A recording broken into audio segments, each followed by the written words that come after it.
Up in the Bronx, Brooklyn's broken out in fights. There's a traffic jam in Harlem that's backed up to Jackson Heights. There's a scout troop short a child, cruise ships do, and I know wild. Car 54, where are you?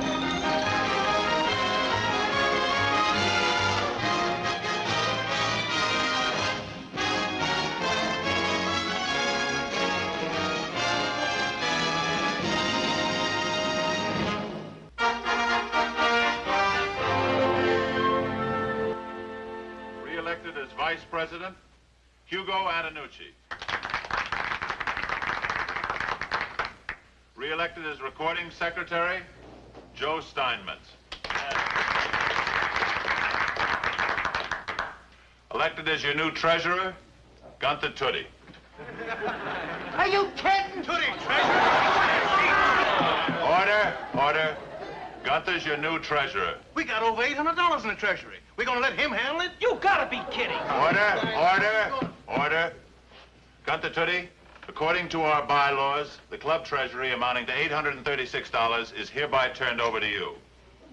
Who, the first thing in the morning, will put it back in the bank? That's back in the bank. Oh, fellow members, I'm perfectly thrilled at being elected your new treasurer. But I wouldn't be honest if I said that I was happy about the lousy way you guys are taking it. You know we love you, but you're not the guy to be handling money like that. Oh, yeah? Give me one reason why I won't make a good treasurer. You can't count. Besides that. Meeting's adjourned. Wait up, Gunther. I'll drive you home. Imagine $836 in his hands. It's frightening. Now stop brooding. The boys are a little nervous about their money, that's all. I'll make them eat their words. Before I'm through, they're going to say I'm the best treasurer that the Brotherhood Club ever had. Now, Gunther, I've been your partner long enough to know what's going through your mind. If you're thinking of being a hero and pulling all that money out of the bank and doing some big financial deal... Financial deal? Never even entered my mind. Good, because that money is for that summer camp on Lake Ronkonkoma we're going to build someday for the poor kids of our precinct. That's why if anything ever happened to it... Francis? What? My brother-in-law, he told me about some uranium stock. Now, you listen to me. If anything ever happens to that money, for the rest of your life, you're going to be seeing the accusing eyes of those poor kids of our precinct who have to spend the summer in a hot city instead of a summer camp. Francis, I want you to make me a promise. What's that? If I do anything with this money but put it in the bank, I want you to punch me right in the nose. I'll do just that. First thing in the morning? In the bank.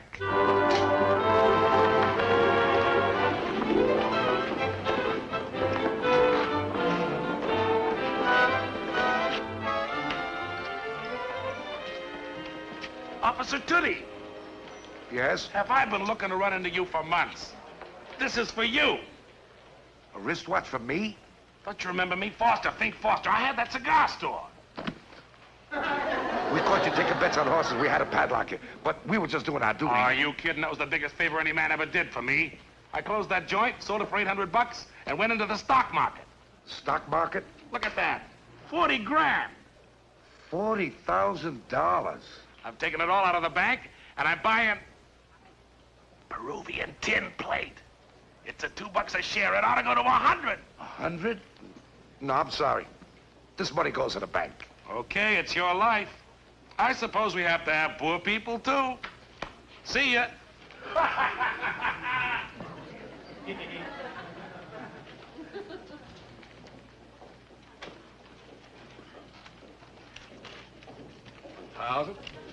$1,000. Officer Toody. Yes? Don't you remember me? I'm Tony. I come around the police station, shining shoes. Oh, yeah, Tony Shoe Shine. I haven't seen you around. I give up for the shoe shine. Now I'm in the stock market. The stock market? That's right. I started with $800. Ba-ba-ba-boom. Va-va-va-voom? Yeah. Hey, look, officer. You and the rest of the boys are always very nice to me. Buy Pratt Plastics. Is it good? Is it good? I'm putting everything in myself. Today, it's 50 cents a share. Next week, it's gonna be $50. Gee. 50 cents a share. How much shares do I get for $800? And if it goes up to $50, how many thousands do we make? Well, Harris right. I can't count. Next, do you wish to make a deposit? Are you kidding? I never saw anything like it. Right out on the sidewalk. One policeman punching another policeman in the nose.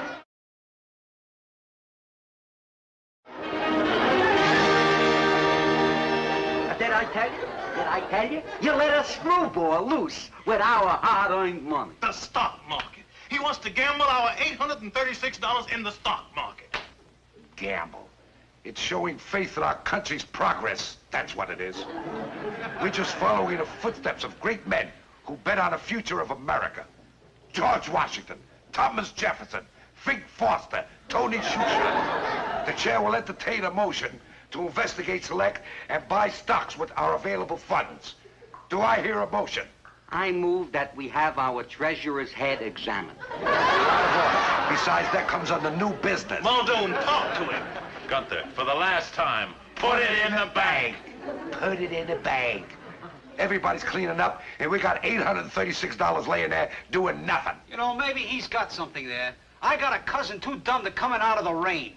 He played the stock market, now he's got an apartment on Park Avenue. Now listen, I know Toody's enthusiasm. Don't get sucked in. It's like a disease. You're out of order. Besides, you're not even on a committee. Look, everybody's making money on the stock market these days. Why should we be the only slobs left out in the cold? Yeah. I say we take the money and put it in the stock market. I say if we do that, we'll be the first investors to lose every cent in the first half hour. Well, what makes you so sure? Because Toody thought of it. That's the confidence I have in this man. You're right. Order! A motion has been made and seconded. All those in favor, raise your hands. Opposed? Chicken. Motion is carried. Now, what was the name of that stock that Fink Foster and Tony Shoeshine gave us an inside tip on? Peruvian tin plate and Pratt plastics. That's it. Come on, let's go and buy it. Now, wait a minute, wait a minute. Wait a minute, you guys. Okay, you guys voted to buy stock. Do it in the right way. Get some good advice. I have a cousin Kevin who works down at Wall Street for some investment counselors. Let me take you down there. Are you kidding? Fink Foster and Tony Shoeshine told us that the stock is going to skyrocket, and that was yesterday. Every minute we spend here is probably costing us thousands of dollars. Come on. Wait. I'm pleading with you guys for your own good. Let me take you down to those investment counselors. Their office is downtown. Clark, and Hershkowitz. Clark, and Hershkowitz. Listening to that name just cost us $200. Come on, let's go.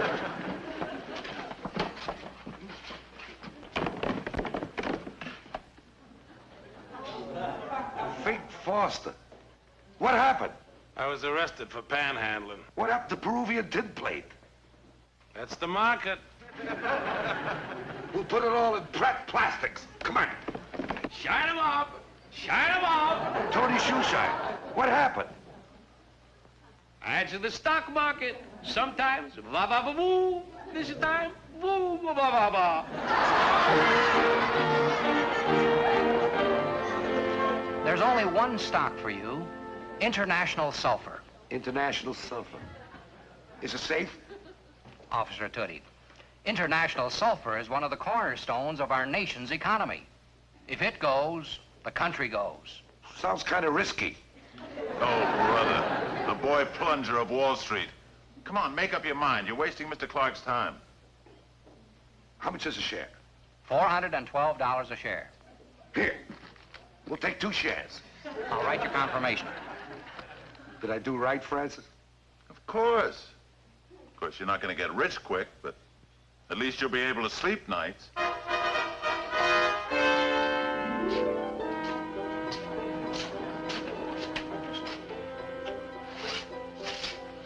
Gunther, it's 4 o'clock in the morning. I couldn't sleep. Francis, I'm scared. Scared? I was the one who talked the boys into buying that stock. Yesterday, I had over $800 in my hand. Today, all I have is a piece of paper. Gunther, that piece of paper says we own 2 shares of International Sulfur. It's as good as gold. You heard what Mr. Clark said. So what? We didn't even know which Mr. Clark we were talking to. Clark. Gunther. Maybe it was a Clark that wasn't even with the firm.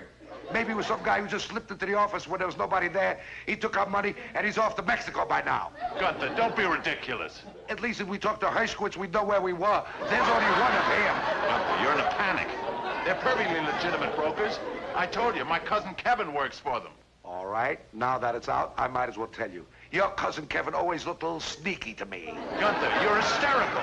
I can't help it, Francis. Here I haven't been treasurer 2 days, and instead of $836, all we own is 2 shares of something called International Sulfur. Who knows if there even is such a thing? Oh. Where's your phone book? Over there. Gunther, it's a giant corporation. It has a AAA rating. They have plants all over the world. The only thing I'm sure it has is our $824. That's a load off my mind. What? At least they got a telephone. Of course they've got a telephone. Oh, no. Now what? It just says the International Sulfur Building. They don't have a street address down. I don't like it. It sounds phony. Gunther. Well, how come they didn't put an address down? I'm in the phone book, too. It just doesn't say the Gunther Toody Building. Gunther! Francis, we should have checked first. We should have put the money in the bank. Now you listen to me.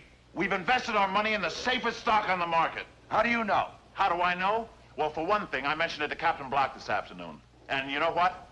Captain Block himself owns 4 shares of International Sulfur. He does? Captain Block owns 4 shares of it? That's right. Now, will you go home and get some sleep? Oh, why didn't you tell me that before? That's all right. Bob. Good night. Good night.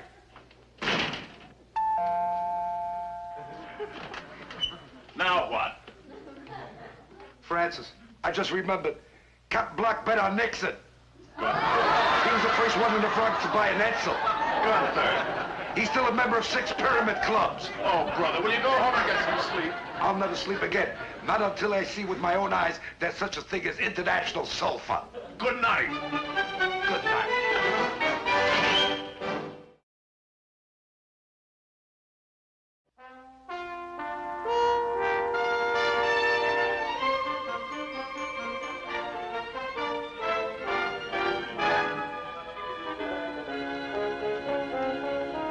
Well, there it is.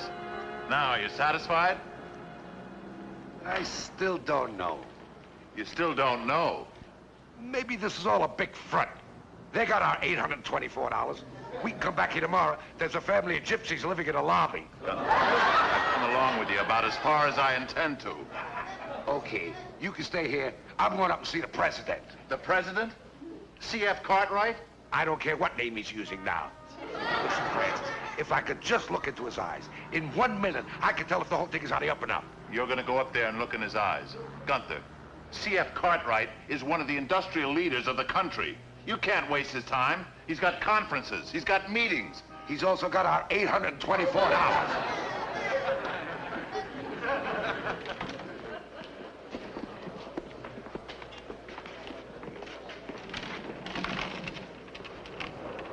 Floor, please. Mr. Cartwright's office. That's the 45th floor.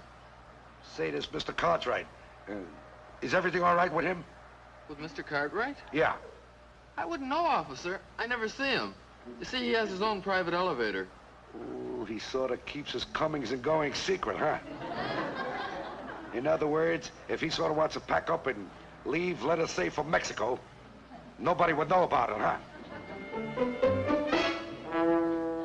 2 policemen, and they want to see me? Yes, sir, a short one and a tall one. They insist on seeing you. They say it's private. Private? I think you'd better see them, sir. The short one is practically going through the books in the outer office. All right, show them in. My chauffeur is probably double parked again. Will you please step this way, officers? Mr. Cartwright is in here. Mr. Wayne. I'll be right with you. I'll have to see you, gentlemen. Mr. Cartwright is busy. Oh, I have all the papers drawn up. Well, come in, come in.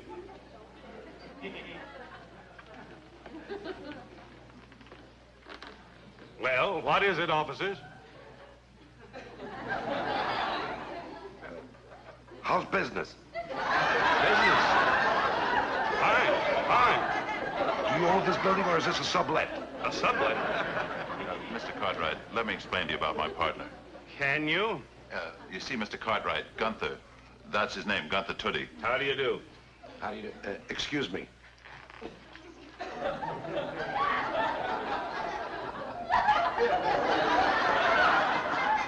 It's okay. Mr. Cartwright? Yes? You got nice eyes. Let's go. Wait. Is that what you came up to tell me? Mr. Cartwright, I'd better explain. This may sound silly to you, but Gunther is the treasurer of the 53rd Precinct Brotherhood Club, and he's invested his entire treasury in your company. Yeah. We own 2 shares. 2 shares? Yeah. I bet you thought we were just a couple of ordinary cops when we first came in here. Mr. Cartwright has more important things to think about than our 2 shares. Come on. Wait. When a bunch of hard-working cops invest everything they've got in my company, nothing can be more important. It took us 2 years to raise that $824. You see, that's money we've saved up towards buying a little summer camp on Lake Ronkonkoma for the poor kids of our precinct. A summer camp for poor kids. A bunch of cops, underpaid, risking their lives every day, still have time to think of poor kids. Tell me more about it. Oh, we'd like to, Mr. Cartwright, but we're on our lunch hour. Come on, Gunther. Here, let me show you to the door. A summer camp for poor kids. I'm going to help you with that camp.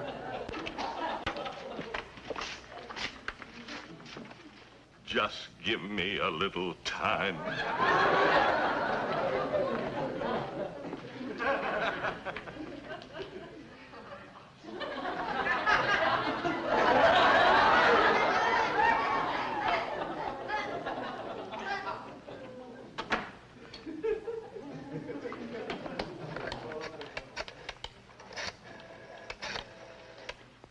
JJ, hold that bond issue on international sulfur. Don't panic, I'll explain later.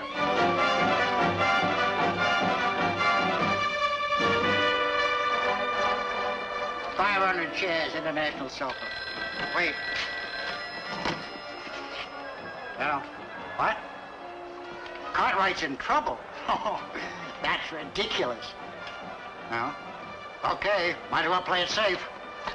Cancel that order of international sulfur. Wait. Better sell 1,000 shares of it. Never knew.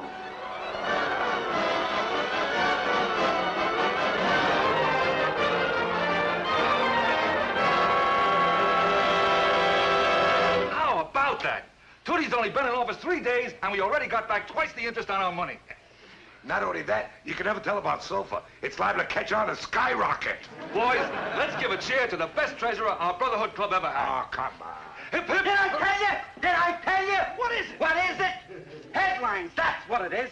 International sulfur drops 20 points. Where? Let me see that. Wall Street was stunned when, for no apparent reason, international sulfur, for the first time in 10 years, dropped 20 points. 20 points. That means we lost how much? Look who I'm asking. Experts remain baffled. Why one of the world's most financially solid institutions should suddenly dip 20 points is today's #1 mystery. Mystery? There's no mystery. The answer is clear. Toody bought it. There must be some mistake. There's no mistake. If you bought shares in a telephone company, the country would go back to smoke signals. Quiet. Now, let's not panic. Gunther bought you the safest stock on the market, international sulfur. Sulfur. I could have told you it was a dud. I could have told you. My wife spends every cent I make. She buys everything. But in all the years we've been married, not 1 ounce of international sulfur. I tell you, boys, if my wife didn't buy it, it means it's not made. Wait a minute. Let's look at the bright side of things. We got something we never had before. A tax loss. Quiet. All right. What are we going to do?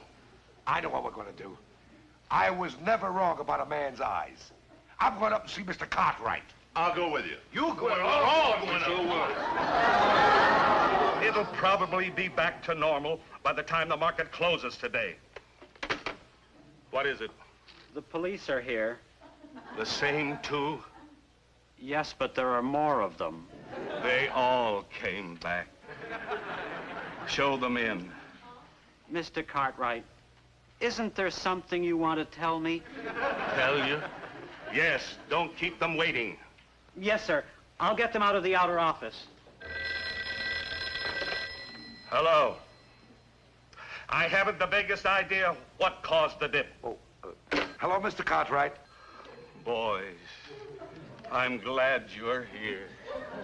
I assure you, boys, the company has never been in better shape. We trust you, Mr. Cartwright. They trust me. You men are now part of the company. I want you to know what you are a part of so you won't worry about these slight fluctuations. Here, study these sales figures.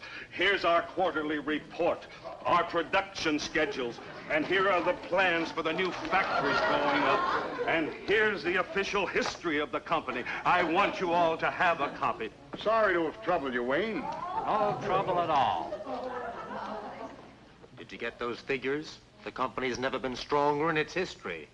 Better get the word out to start buying before it goes back up.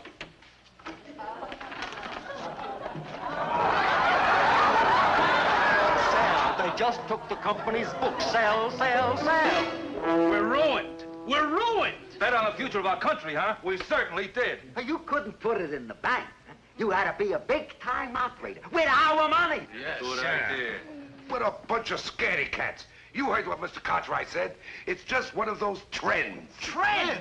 Look at this paper. International sulfur slips. International sulfur slide. International sulfur dips. Slips, slides, and dips. That ain't a stock. That's a new dance. All right. What are we going to do? Well, Mr. Toody, what's the decision? Let's go see Mr. Cartwright. But there's no explanation for it. All I can tell you, men, is that I'll guarantee that you won't lose a penny. Did you hear that, boys? Yeah. Mr. Cartwright, Yes? you're going to miss your plane. My plane. Plane? Are you going someplace? I gotta be in Washington. The Secretary of the Treasury is holding an investigation. Believe me, we'll find out the source of these mysterious rumors. Oh, I'll never catch that plane with all that traffic to Idlewild. We'll get you out of plane. Wallace, get his bag. I'll get your hat and coat. Call all plant managers and tell them to tighten up. I don't know what, just tighten up. And I want you to get a hold of personnel and get me a full list. Contact headquarters on the radio.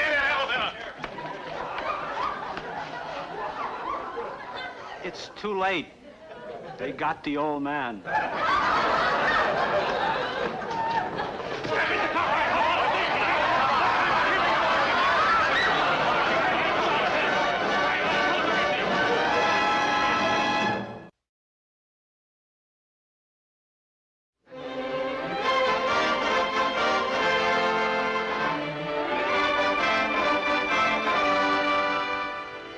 You'd come through, Mr. Cartwright.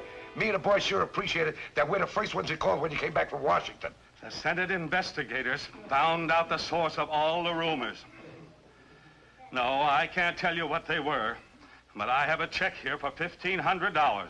$1,500? Yes. No matter what International Sulfur is selling at right now, I want to buy your 2 shares back. For $1,500? We'll be right over. No. Don't come here. I'll have it sent over. Gosh, Mr. Cartwright. Wait. I have a personal message from the Secretary of the Treasury to you. A personal message from the Secretary of the Treasury? What did he say? Put it in the bank.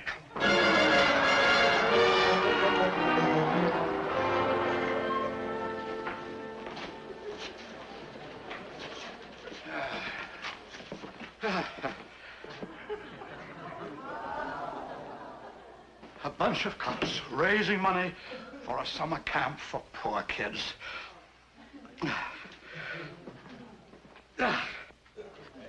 Give me that money back I just deposited.